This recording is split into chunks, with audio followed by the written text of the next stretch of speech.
یعنی کہ جہاں ابھی تک جہاں تک بات کلیئر ہوئی یہ تصوف جو ہے وہ کیفیات کا نام ہو گیا، شریعت جو ہو گیا وہ تعلیمات کا نام ہو گیا، اور اگر ہم اسی طرح طریقت کو کہیں تو اس کو کیا ہم ان میں کمپیریزن کریں گے؟ طریقت کہتے ہیں عربی میں، طریق کہتے ہیں راستہ.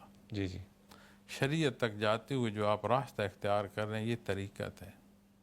بات وہی شریعت کی ہے، اسی کے حصے ہیں. آپ اسے شریعت جب کہتے ہیں، طریقت تصوف کے معنوں میں کہہ دیتے ہیں. ٹھیک اب ٹھیک. اگر آپ طریقت ہی کو تصوف کے معنوں میں لے لیں تو طریق ہو گیا راستہ، اس شریعت تک خالص پہنچنے کا راستہ، اسے آپ طریقت کہہ دیں.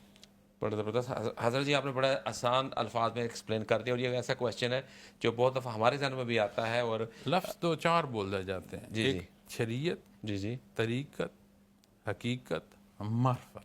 یہ چار لفظ آپ کو سننے میں ملیں گے جی مختلف محافل میں. جی جی شریعت کل مجموعہ احکام شرعی ظاہری و باطنی. درست. طریقت راستہ، اس راستے کا اختیار کرنا جو شریعت کی طرف لے کر جاتا ہے.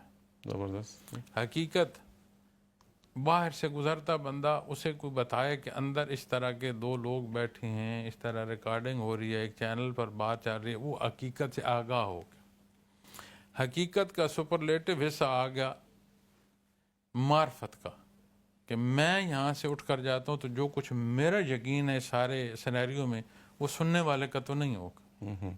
آپ کہیں سے دھواں دیکھتے ہیں تو آپ کو معلوم ہے کہ جی آگ ہوگی، دھواں دیکھا آگ نہیں دیکھی. ٹھیک.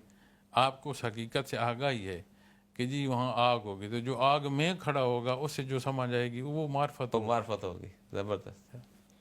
کیا بات ہے، بڑے آسان الفاظ میں اور بڑے اچھے طریقے سے آپ، میں سمجھتا ہوں کہ اتنے آج تک میں نے بھی پڑھی پھر ریسرچ کرنے کی کوشش کی، لیکن اتنا آسان الفاظ میں بہت کم سمجھ کسی نے سمجھایا.